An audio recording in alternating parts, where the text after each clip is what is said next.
запушват устата заради глупави и консервативни причини. Мисля, че не е правилно.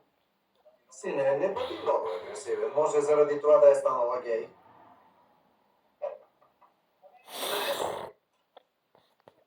Искали сте да ме видите?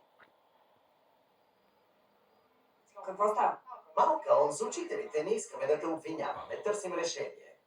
Господин Мелън е адвокатът на настоятелството. Приятно ми. Ако зависиш от мен, отдавна да съм те изключил. Но настоятелството смята, че има начин да оправим нещата. Добре, защото не искам да се боря в пикнико. Разбира се, че не искаш. Просто, синко, подпиши това писмо. В него се казва, че катастрофата не отговаря на стандартите на кристалния кораб. Само си го взел да го прочетеш, всичко е тинейджерска шега, се извиняваш. Подпиши и всички ще са доволни. Няма да го подпиша. Това е лъжа. Добре, Малкълм. Нямаше да го споменавам, но аз ви правя кекчета всяка седмица. Вижте, не само аз съм засегнат. Съгласен съм. Рон, Подпиши го, Малкълм. Просто си искам клуба по хокей.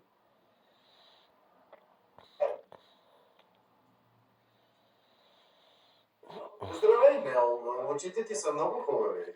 Наистина ли? Харесваш очите ми? Не, казаха ми да ти кажа това.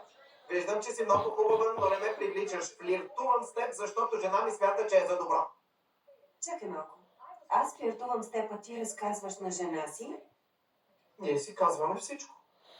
и тя каза да флиртува с мен. Да. Интересно ми е, жена ти докъде смята да стигнем? Още не ми е казала. Хел, успокой се. Първо, трябва да знаеш, че няма да те уволня. Не. Да, щях, но Гросман и Бол бяха обвинени и в отдела остана само ти.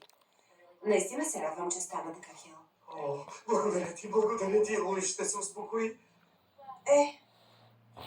Да не я успокояваме толкова.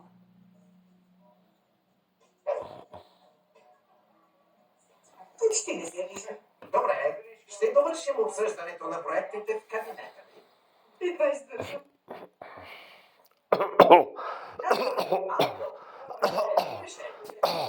Да, клубовете ще се върнат. Подписах писмото и го изпратих на адвокат. Дори направих копия. Да, какво е другото? Залепих писмото на задната страница на новото ми независимо списание. Направихме 700 копия и ги разпространяваме на 20 метра извън училището, както е по закон.